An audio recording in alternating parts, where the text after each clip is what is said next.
I think they seem to have a remarkable amount of discretion about where to appeal. I guess she said it there too, or it happened there too. Yeah, I think that's right. I think they have a lot of discretion about where they can appeal the FCC ruling. So it ended up in the Third Circuit, and it had gone up to the Supreme Court, and then they had GVR'd it, and so it was the second go round. Okay. Yeah. So what timing is helpful? I'll set a little timer. Should I set it for 20? Yeah, let's do 20. Okay. Because I'm not so sure that there's going to be that many questions on our panel. So, yeah, after You think the they're exhausted? No, I think it's much more. I mean, him and it's more legalistic than. certainly on the academic end, yeah. Yeah, because In the the pejorative previous panel sense. was very political, which is I think gets people more excited. Yeah. I'll set Of course, I a. don't know what Rebecca's going to say, so who knows? I think some cultural property and IP stuff. Yes, I think that's right. Oh, is it? Yeah. Data sovereignty work. Yeah. So I will got this little thing. So I'm gonna make sure this works. Got it. Okay. If I tap that, Oh, that's you get a little snazzy. timer there. Okay, so. great. So That's this very will be helpful. Oh wow! Oh man, there's an app for that. Yeah. I am It'll, under the gun. Well, not the gun. It's the ticking time bomb scenario. ticker. Right, from right. your- It's from the your 24th. Yeah, exactly. Well, and we also have a make sure the judge gets up here on time, and then we all get to Yes, right. the those are- reception. Yes. Yes. Where's the We are reception? the least significant people involved. That's He what just likes to mess with us. the reception will be right out here, and then dinner will be at the Native American Center, Oh, okay. center of campus. Dinner's at Reception's 5 6. and dinner's at 6. But where is the dinner? It's just across, just down campus, down this walk. We can. Is it walk. away from the hotel? Yes, Yeah. it's about. I mean, it's about a block. No, but it's about a block away yeah. from the hotel. 'Cause no, I did the walk this morning, but Oh. I may have to go back to my hotel to get some medication. Okay. So is there any way to? We can probably get a Yeah. shuttle but, for you. No, it's okay. But I have a car. Are there parking places here? Yes. Yes. After 5, probably the fastest way is to park on the street. Yeah. But are there parking? Park on University and Arthur or something. University Avenue is going to be half a block away from the Native. Okay, and then the Native American Center is down the road. On the, what's It's on. We could probably send you a map Google of Maps campus. of it or something. Yeah, because it's like campus has a big oval, and it's like on the oval. Oh, okay. But we could just find a map of campus. Yeah. Are you gonna present from down here? No, I think I'm going to go up Okay, here so- because I don't see the slides otherwise. Yeah. So if you just you can just use the arrow keys Okay, great. to go to the next. Yeah. Okay. So, the Holiday Inn is there. Yeah. Law School is there. Yeah. And then the Native American Center is right here. There's this big oval at the center of campus, and the Native American Center is there. Okay. So you can park Ready on. anywhere along there. You can't park on this main street. You Arthur? can park right Yeah. on University or Okay. Daly or Clyde. Okay, and You can also park back here. Yeah, It really is just a Yeah. 2-minute It's walk. like Okay. it's a small campus. So Room looks this different is from what it's up called? on high. Maurice? Maurice. Yeah, it's very You bright, take yeah. Maurice and then Yeah. the Native American Center. Yeah. And we can, during the reception, we can just point it out to you. Okay. And we'll see it Okay. from there. Good. Yeah. Okay. Do you want to start for it?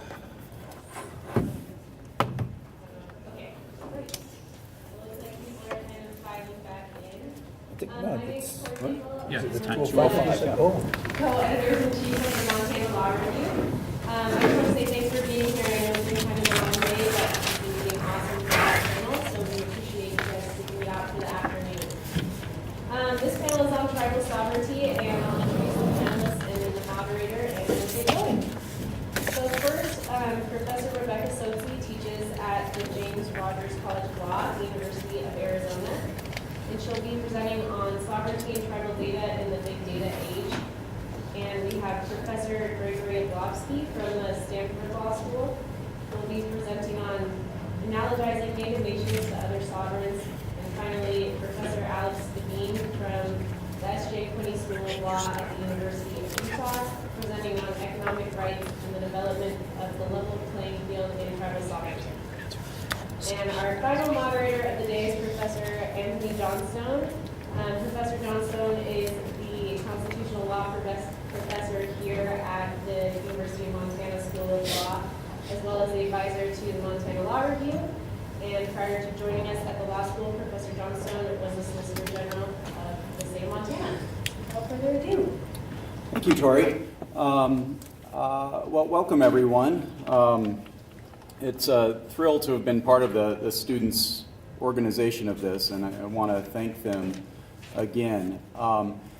One thing that hasn't been said yet about them is this is it's an incredible group of students. It is the first all-female board in the history of the Montana Law Review, and probably, I'm imagining, in one of the very few in the history of all flagship law reviews, and I'm so proud of it.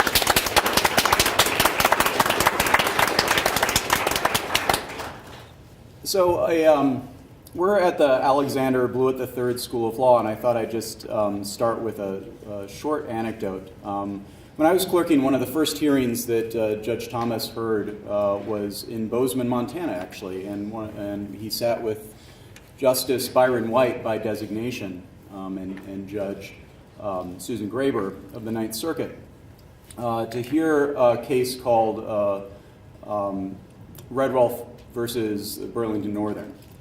And that case did not get decided in favor of tribal sovereignty, for those of you who follow that. But my first real experience with Indian law and federal Indian law was sitting in that courtroom observing the arguments of the parties.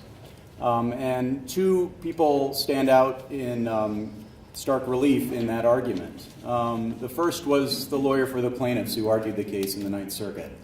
It was Xander Blewett, Alexander Blewett III, our namesake. And so it's worth tying in the work that he's done. Like, I think it's a testament to the work of Montana lawyers generally. You are going to deal with Indian law sometime in your career, and Xander Blewett was the lawyer for the Redwolf family in that case. The other one that stands out is the amicus curiae in that case, one Malin Smith, who is now, I'm happy to call my colleague. She wrote an amicus brief on behalf of Montana and Wyoming tribes. And I am very lucky now to be sitting here at a school named after one of those lawyers and to be able to be the colleague of another one. We're going to zoom out a little bit and engage in this broader discourse. We now have a pretty good sense of what the 9 members of the Supreme Court will look like for the near and perhaps far future. And as much as we may want to or not want to engage in particular fora in questions, major questions of federal Indian law and tribal sovereignty, as the case that Professor Fletcher talked about, we often don't have a choice. And so the discourse of sovereignty, a discourse that has been shared and intertwined and is a discourse of conflict and resolution and analogy, is one that both the American constitutional republic and the tribal nations that preceded it have engaged in, and it's one that they're going to continue to have. And this panel is about that discourse, about sovereignty, and perhaps what one may or should learn from the other. We're going to start with Professor Greg Edlowski. Go ahead. Great. Well, first of all, let me thank the organizers for this invitation, and thank you all for coming. It's rare at the institution that I'm at that we get a room full of so many people interested in Indian law, so this is really gratifying and exciting to see. So thank you all for coming out. And thank you to the organizers also. I feel a little humbled as a junior among the what were described, I think Monty described as the Illuminati of Indian law. It's a humbling position for a junior scholar. So I'm going to move in a more academic direction, academic perhaps in the pejorative sense of the word, right? That it has a less direct and immediate application, especially in light of the last panel that we heard. But I do want to stress one thing, speaking as a legal historian. for better or for worse, and I think, quite frankly, for worse, the Brett Keane case, and unfortunately a lot of the other coming litigation that I think we're going to face, is going to be litigated on history heavily, but it's not going to be the sort of deep history that we heard from Matthew or Winona in the previous panel. Unfortunately, it's going to be what I tend to think of as a somewhat crabbed version of history, even as I find myself having to engage in it. And that is sort of a crabbed history of what happened when 13 seceding colonies decided that in fact they were entitled to an entire continent and established a constitution that purported to establish sovereignty, even though that continent was already inhabited by numerous nations that denied that claim of sovereignty. So my hope and what I foresee is that the work that I'm doing is trying to suss out a more accurate historical record, one that might combat what I see as an epidemic of bad history that often gets weaponized in these Indian law cases. We've already seen that in Burkine, we've seen it in other cases, and I foresee it going forward. Okay, so my paper is about the metaphors between Native nations and other sovereigns that have been deployed within federal Indian law, particularly by the Supreme Court. And my hope is that particularly for those of you who have a midterm tomorrow, which I understand some of you do, this will be double as sort of helpful review as I sort of delve back into some of these foundational cases. So you might have learned about the sort of claim of Indian law exceptionalism, that tribes are sui generis, this idea that traces all the way back to Cherokee Nation, where Chief Justice Marshall famously described the relationship between Native nations in the United States as, quote, unlike that of any other two people in existence. And yet, in fact, if you look at what courts, and particularly the Supreme Court, have done after making that broad claim for exceptionalism, they routinely think about tribal sovereignty alongside and compared to the sovereignty enjoyed by other sovereigns. So in my essay, what I sought to do was explore these sorts of comparisons that were made, particularly in the Supreme Court, between the Indian tribes of the Indian Commerce Clause and then the other sovereigns that appear in the U.S. Constitution, particularly foreign nations, states, and then U.S. territories, although we might quibble about whether they're sovereigns. And so the paper was structured to look at those analogies both historically and then tying into the theme of today's conference in current Indian law jurisprudence, particularly the jurisprudence of the Roberts Court. Okay, so my findings, I suspect, won't shock that many of the people in this room. What I found was that the court, even though it routinely proclaimed the tribe's uniqueness, readily applied doctrines that had been crafted in the context of foreign nations, states, and U.S. territories to Native nations straight up. That is, ignoring the differences between the situation of tribes and other sovereigns. But there was something I found of a one-way quality to these invocations. That is, they often serve to limit tribal authority or even more frequently to expand federal power. It was only when these analogies might serve to propose sort of expanded tribal authority that all of a sudden the court sort of relied on the idea of tribal uniqueness. That was when tribes suddenly became sui generis. In other words, rhetoric about tribes' uniqueness, I would posit, has been a powerful and ongoing ideological tool that the court has deployed to construct U.S. colonialism over Native peoples. Okay, so I'm going to now turn to each of these analogies in turn and then talk a little bit about the history and then some of the current jurisprudence. Quick bit of review for those of you taking your midterm tomorrow. So as you might recall, right, in Cherokee Nation, the question that confronts the court is the Cherokee Nation a foreign nation for the purposes of the U.S. Constitution, or particularly foreign state? Now, this question didn't actually just emerge with the Marshall Trilogy. It's hard to remember sometimes, I think, when you're studying federal Indian law, but European colonization had been going on for a very long time, even before Chief Justice Marshall wrote. One way to think about this is to do a little bit of thought experiment. We are actually closer in time now to when Chief Justice Marshall wrote than Chief Justice Marshall was in time to the founding of Plymouth and Jamestown.